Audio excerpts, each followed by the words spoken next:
Assalamualaikum warahmatullahi wabarakatuh.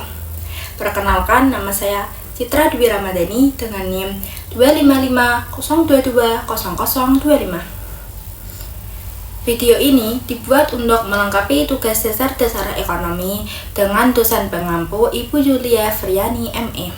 Di sini saya akan menjelaskan materi tentang harta dan kepemilikan dalam Islam. Pengertian harta dan konsep kepemilikan dalam Islam. Harta dalam bahasa Arab disebut al-mal yang berasal dari kata mala yamilu mailan yang berarti condong cenderung. Sedangkan harta menurut istilah Imam Hanafiyah ialah ma yamilu ilahi taba'ul insani wa yumkinu idkharuhu ila waqtil hajat, sesuatu yang digandrungi tabiat manusia dan memungkinkan untuk disimpan hingga dibutuhkan.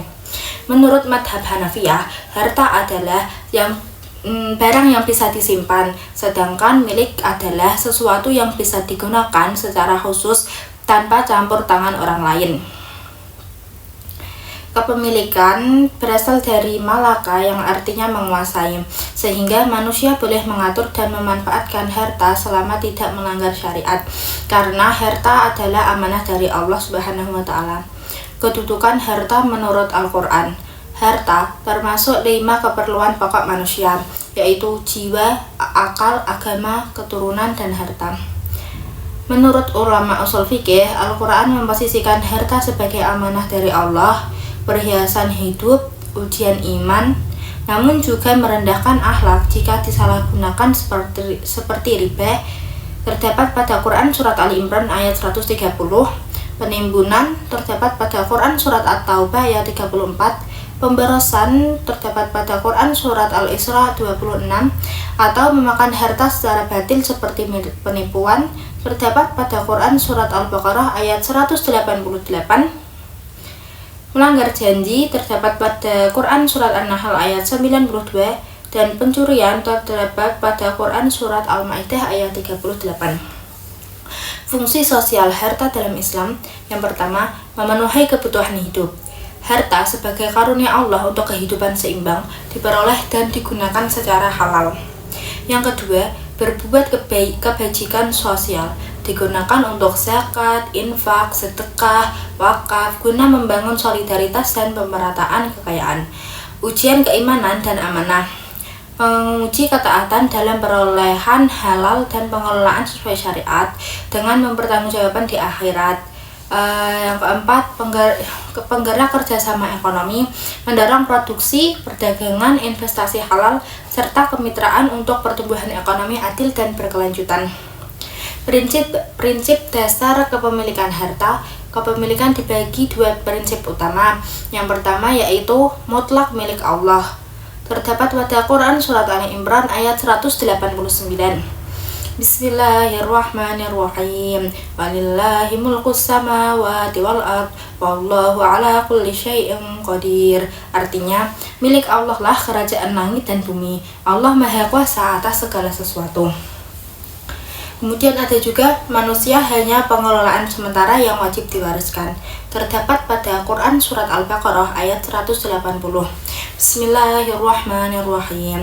Wala yahsabanna alladhina yabkhuluna bima atahumullahu min fadlihi wa khairul lahum bal huwa syarrul lahum sayutawwaquna ma bakhilu bihi yaumal qiyamah walillahi mirasus samawati wal ard wallahu bima ta'maluna khabir.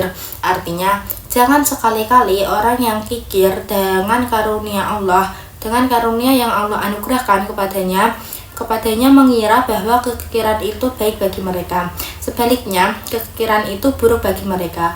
Pada hari kiamat, mereka akan dikalungi dengan sesuatu yang dengannya mereka berbuat kikir. Milik Allah lah warisan yang ada di langit dan di bumi. Allah Maha teliti terhadap apa yang kamu kerjakan dengan sumber daya umum milik bersama.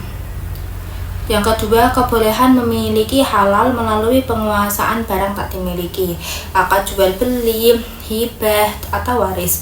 Al-Quran membolehkan mencari harta sebagai khair dan qiyam kehidupan. Terdapat pada Quran Surat Al-Jumu'ah ayat 10. Bismillahirrahmanirrahim. Faida qudiyatis sholatu fantashiru fil ardi wabtaghu min fadlillahi wadhkurullaha katsiran la'allakum tuflihun. Artinya, bertebarlah kamu di bumi, carilah karunia Allah dan ingatlah Allah sebanyak-banyaknya agar kamu beruntung. Kemudian, cara Islam memastikan keadilan distribusi harta. Islam menjamin keadilan individu, tidak menyakiti diri dan sosial, hindari gangguan masyarakat melalui larangan penimbunan, ikhtikar, riba, monopoli, serta kewajiban zakat, infak, sedekah untuk sirkulasi harta. Harta sebagai pilar kehidupan harus bermanfaat luas, mencegah ketimpangan dengan keseimbangan tawazun. Kesimpulan dan saran adalah harta adalah amanah Allah yang halal diperoleh dan dikelola untuk kesejahteraan pribadi sosial. Tolak cara batil demi keadilan. Saran, umat Islam terapkan syariat, pemerintah dan pendidikannya, kuatkan edukasi ekonomi syariah untuk ekonomi makmur dan berkah. Sekian video dari saya. Apabila ada kesalahan kata, baik disengaja maupun tidak, mohon dimaafkan. Wassalamualaikum warahmatullahi wabarakatuh. Dadah.